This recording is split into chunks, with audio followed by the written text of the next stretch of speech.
Hello दोस्तों, welcome to एनविशन India again.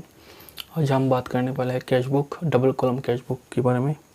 तो double column मतलब दो कॉलम होगा, एक कैश और एक बैंक, या एक कैश एक डिस्काउंट कॉलम और एक बैंक कॉलम और एक डिस्काउंट कॉलम। ऐसा ही होता है कैश बुक। हम प्रैक्टिकली देखेंगे तो समझने में आसानी होगी। हम आज बात करने वाले हैं cash column and bank column. Cash column और बैंक कॉलम में जो इम्पोर्टेंट चीज़ हमें याद रखनी होती है, एक एंट्री फॉर एग्ज़ाम्पल हम ले लेते हैं कैश और डिपॉजिटेड इनटू बैंक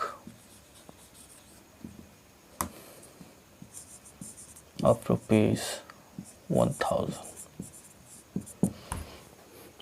हम बात कर रहे हैं कैश बुक डबल कॉलम यानी कि एक कैश अकाउंट होगा, एक कैश का कॉलम होगा, एक बैंक का कॉलम होगा। हमने क्या किया एग्जांपल में, कैश डिपॉजिटेड इनटू बैंक ₹1000। हमने बैंक में कैश डिपॉजिट की, ठीक है। जैसे हमने पिछले वीडियो में देखा था कि कैश और बैंक ये दोनों ही रियल अकाउंट में आता है, ठीक है। ये दोनों ही रियल अकाउंट में आता है। और रियल अकाउंट में क्या होता है, व्हाट कम्स इन हम उसे कहते थे डेबिट,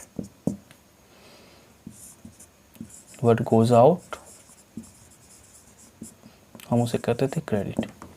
हमने पिछले वीडियो में ये देखा था कि रियल अकाउंट में एज पर रियल अकाउंट जो आता है हमारे पास कैश और बैंक में, कैश और बैंक जो दोनों रियल अकाउंट के एग्जांपल्स हैं, जो आता है मतलब कैश अगर आता है तो हम इसमें क्या करेंगे, उसे डेबिट करेंगे, और अगर कैश चला जाता है हम उसे क्रेडिट करेंगे।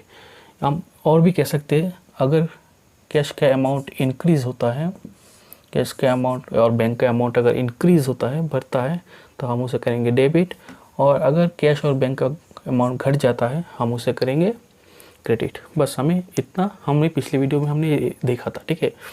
तो as per real account cash और बैंक के अकाउंट का बैलेंस क्या होता है, डेबिट बैलेंस होता है। तो हम अभी देखेंगे हमने क्या डिपॉजिट किया है। हमारे पास 1000 रुपये था, हमने उसे बैंक पे डिपॉजिट किया।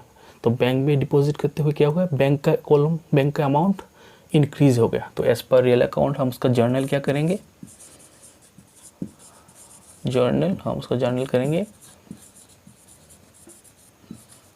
Bank account debit 1000 to cash account 1000। Cash हमने बैंक में डिपॉजिट की, तो as per real account bank का अमाउंट इंक्रीज हो गया, तो बैंक को हमने कर दिया डेबिट। हमसे क्या घट गया, कैश हमारा घट गया, तो हमने कैश को कर दिया क्रेडिट। ये एक एंट्री। हमने कैश विड्रॉ कर लिया, यानी कि हमारे पास कैश आ गया। That means cash account debit 500 to bank account 500। ये दोनों एंट्री बहुत इम्पॉर्टेंट है, ठीक है। डबल कॉलम कैश बुक हम जब करेंगे तो ये दो एंट्री हमारी बहुत इम्पॉर्टेंट है। हमें ये दोनों चीज़ों को याद में रखना होगा। ये है हमारा डबल कॉलम कैश बुक का फॉर्मेट। यहाँ पर हो गया डेबिट, यहाँ पर हो गया क्रेडिट। तो डबल कॉलम कैश बुक में हमने क्या देखा कि हमारे पास दो दो कॉलम होंगे, एक कैश का कॉलम, एक बैंक का कॉलम, दोनों साइड में, डेबिट साइड में भी, क्रेडिट साइड में भी। क्रेडिट साइड भी करेंगे जिसमें एक डेट का कॉलम होगा, एक पेमेंट्स का कॉलम होगा, voucher number, LF number, cash और बैंक, ठीक है। हम एग्जांपल ले लेते हैं, समझने में आसानी होगी। सपोज हमारे पास 1 अप्रैल को बैंक और कैश में हमारा बैलेंस है। कैश का बैलेंस होगा 1000, हमारे पास कैश का बैलेंस है, तो हम कहाँ एंट्री करेंगे, कैश और bank as per real account debit balance होता है, ठीक है। तो हम हमारे पास अगर कैश और बैंक का बैलेंस होगा, हम उसकी हमेशा डेबिट साइड में ही एंट्री करेंगे। कैश का बैलेंस हमेशा डेबिट होगा, याद रखिए। कैश का बैलेंस कभी भी क्रेडिट नहीं होगा। कैश का बैलेंस क्या होगा, डेबिट।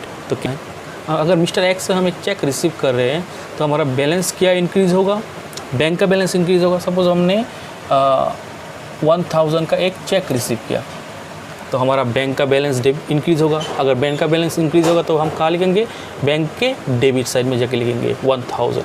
हमने किससे रिसीव किया, मिस्टर एक्स से। यहाँ पर हम लिख लेते हैं चेक रिसीव। मिस्टर एक्स से हमने एक चेक रिसीव किया। सपोज हमने मिस्टर एक्स को कुछ बेचा, मिस्टर एक्स से हमने एक चेक रिसीव किया तो हमारा अमाउंट बैंक का कॉलम, हमारा बैंक का जो डेबिट साइड है, बैंक का बैलेंस इंक्रीज़ हो जाएगा तो हम बैंक का डेबिट साइड में जाके लिख लेंगे 1000 पर्पज़ के किससे रिसीव किया, मिस्टर एक्स से रिसीव किया। सपोज बिजनेस से पर्सनल पर्पज़ के लिए कुछ अमाउंट विदड्रॉ किए तो वो कहलाता है ड्राइंग्स अकाउंटिंग टर्म। तो हमारा क्या घट जाएगा, कैश घट जाएगा। हमने 500 का कैश बैंक पर्सनल पर्पज़ के लिए विदड्रॉ कर दिया तो अगर कैश डिक्रीज़ हो रहा है, घट रहा है, तो हम कैश की क्रेडिट साइड में जाके लिख लेंगे 500 पर क्या क्या विदड्रॉइंग्स फॉर पर्सनल पर्पस। हमने पर्सनल पर्पस के लिए हमारे बिज़नेस से 500 विदड्रॉ कर लिया कैश। बिज़नेस के लिए हमने एक फ़र्नीचर परचेज़ की और वो फर्नीचर उसका पेमेंट हमने किया, कैसे किया, चेक से किया। अगर चेक से कोई पेमेंट हम कर रहे हैं, हमारा बैंक का बैलेंस घट जाएगा। सपोज़ हमने 200 का फर्नीचर ख़रीदा तो हमारा बैंक का बैलेंस 200 घट जाएगा तो हम बैंक की क्रेडिट साइड में जाके लिखेंगे 200 बाय पर्पस क्या है, फर्नीचर अकाउंट। हम यहाँ पर लिख लेंगे परचेज्ड। हमने बिज़नेस के लिए कुछ फर्नीचर परचेज किए हैं और उसका पेमेंट हमने चेक से किया तो हमारा बैंक का बैलेंस घट रहा है, इसलिए बैंक के क्रेडिट साइड में जाकर हमने लिख लिया 200 पर्पस या फर्नीचर परचेज्ड। हमने कुछ गुड्स परचेज़ किया है और उसका पेमेंट हमने कैश से किया है तो हमारा क्या घट जाएगा, कैश घट जाएगा। सपोज हमने 100 का गुड्स परचेज़ किया तो हमारा क्या घट रहा है, 100 कैश डिक्रीज़ हो रहा है तो हम कैश की क्रेडिट साइड में जाकर लिख लेंगे 100। हमने क्या किया, परचेजेज अकाउंट, हमने गुड्स परचेज़ किया, ठीक है, 100। तो अगर हम चेक पेमेंट कर रहे हैं तो हमारा बैंक का बैलेंस घट रहा है, हमने कैश से परचेज पेमेंट की तो हमारा कैश का बैलेंस घट रहा है। और एक एंट्री जो हमने थोड़ी देर पहले सीखा था, कॉन्ट्रा एंट्री, ठीक है। हम कैश बैंक पे डिपॉजिट कर रहे हैं और हम बैंक से विड्रॉ कर रहे हैं, ये दो एंट्री है कॉन्ट्रा एंट्री जो हमने थोड़ी देर पहले सीखा था। सपोज़ इसका एंट्री हम कैसे करेंगे, यहाँ पर सपोज़ हमने कैश डिपॉजिट किया बैंक में। अगर बैंक में हम कैश डिपॉजिट करते हैं, बैंक का बैलेंस क्या होगा, इंक्रीज़।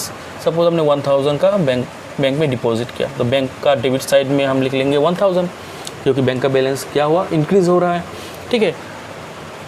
कैश डिपॉजिट कर रहे हैं तो हम क्या लिखेंगे, टू कैश। बहुत ही इम्पोर्टेंट एंट्री है इस, और एग्ज़ाम पे ये ज़रूर आता है, ठीक है, इसको ध्यान से समझिए। हमने कुछ कैश बैंक में डिपॉजिट कर दिया, यानी कि पॉकेट से वो मनी कहाँ चला गया, बैंक में चला गया, तो बैंक का बैलेंस इंक्रीज़ हो गया, इसलिए हमने बैंक की डेबिट साइड में जाके लिख लिया 1000। और क्या पर्पस, कैश घट रहा है क्या, कैश, इसलिए कैश को हमने क्या कर दिया, क्रेडिट कर दिया टू कैश। अब कैश को हमने क्रेडिट किया तो कैश की क्रेडिट साइड में जाके भी हमें एंट्री करनी होगी। क्या करेंगे, एंट्री बाय बैंक, कितना, 1000। हमने बैंक से कुछ चीज़ उठा लिया, विड्रॉ कर लिया। अगर बैंक से हम कुछ चीज़ विड्रॉ कर रहे हैं तो हमारे पास क्या आ रहा है, कैश, तो हमारा बैलेंस इंक्रीज़ क्या होगा, कैश का। सपोज हमने बैंक से विड्रॉ कर रहे हैं फॉर 3000, तो हम अगर बैंक से 3000 विड्रॉ कर रहे हैं तो हमारे पास कैश आ जाएगा 3000। तो हम यहाँ पर क्या लिखेंगे, टू बैंक। अब बैंक को हमने क्रेडिट कर दिया, तो यानी कि बैंक की क्रेडिट साइड में जाकर एंट्री देनी होगी, बाय कैश 3000। तो डबल कॉलम का कॉन्सेप्ट यही है, बहुत आसान तरीके से हमें इस चीज़ को समझनी होगी, ठीक है। हम फिर से एक बार देख लेते हैं, जिसको समझ में नहीं होगा, जिसकी थोड़ी बहुत डाउट होंगी वो हम क्लियर कर देते हैं फिर से। सपोज़ हमारे पास एक टाइम में 1/4/2020 को हमारे पास एक बैलेंस था, कैश का बैलेंस। हमने क्या किया, कैश की डेबिट साइड में जाकर एंट्री दे दी 1000, ये हमारा कैश का बैलेंस। कैश का बैलेंस कभी भी क्रेडिट नहीं होता, वो हमेशा डेबिट ही रहेगा। ठीक है। बैंक का बैलेंस हमने क्या देखा था, वो डेबिट भी हो सकता है, अगर ओवरड्राफ्ट हुआ वो क्रेडिट भी हो सकता है, ठीक है। अब इस एग्जांपल में हमने क्या लिया, पॉजिटिव लिया, इसलिए हमने बैंक की डेबिट साइड में जाके एंट्री दे दी 5000।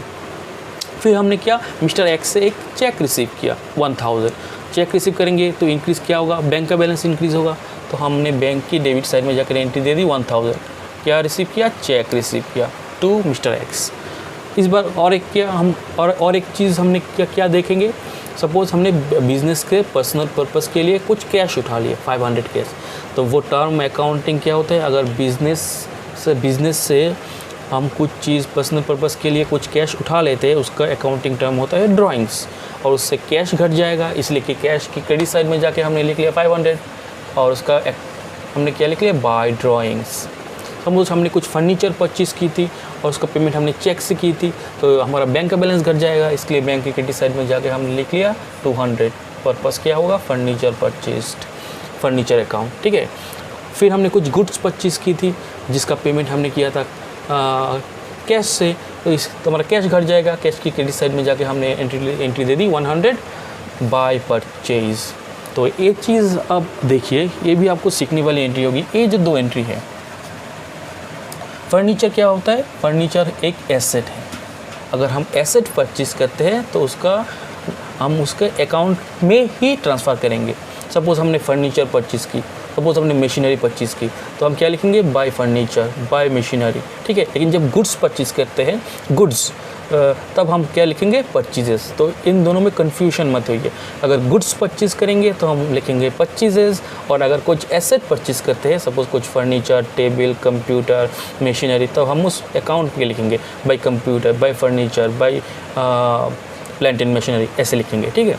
फिर हम देखते हैं, हमने क्या किया, बैंक पे कैश डिपॉजिट किया। अगर जब हम बैंक पे कैश डिपॉजिट करेंगे तो बैंक का बैलेंस बढ़ जाएगा। सपोज 1000 हमने बैंक में डिपॉजिट की थी, तो हमसे क्या चला जाएगा, कैश को हमने क्रेडिट कर दी, इसके लिए कैश की क्रेडिट साइड में जाके एंट्री हमने क्या लिख ली, बाय बैंक। इसको कहते हैं कॉन्ट्रा एंट्री, ध्यान में रखिए, कॉन्ट्रा एंट्री ये बहुत ही इम्पॉर्टेंट एंट्री है। ये जो 2 एंट्री है बहुत ही इम्पॉर्टेंट, और एग्जाम पे ये ज़रूर आता है। ये जो एंट्री हमने अभी देखा था बहुत ही इम्पॉर्टेंट एंट्री था। हम कुछ चीज़ परचेज़ कर रहे हैं, उसका पेमेंट हमने चेक से किया, कुछ चीज़ हम परचेज़ कर रहे हैं, उसका पेमेंट हमने कैश से किया। फिर गुड्स परचेज़ करेंगे तो उसे परचेजेस लिखेंगे, एसेट्स परचेज़ करेंगे तो उसका एसेट्स की नाम से लिखेंगे। हम अगर पर्सनल पर्पस के लिए कुछ कैश विड्रॉ कर रहे हैं तो हम उसे ड्राइंग्स लिखेंगे। तो ये सारी चीज़ें बहुत ही इंपॉर्टेंट चीज़ें हैं और ये हमें ध्यान में रखना होगा। तो ये है पूरा concept double column cash book का। आशा करता हूँ आप लोगों को समझने में आसानी होगी। अगर कोई कन्फ्यूजन हुआ तो आप कमेंट पे लिखिए, मैं कोशिश करूँगा आप लोगों की प्रॉब्लम को सॉल्यूशन करने के लिए। तो अगर ये वीडियो आपको अच्छा लगा तो मेरे चैनल को सब्सक्राइब कीजिए, इस वीडियो को लाइक कीजिए, शेयर कीजिए। तब तक अगली वीडियो तक मिलते हैं, तब तक keep watching, keep visiting. Thank you very much.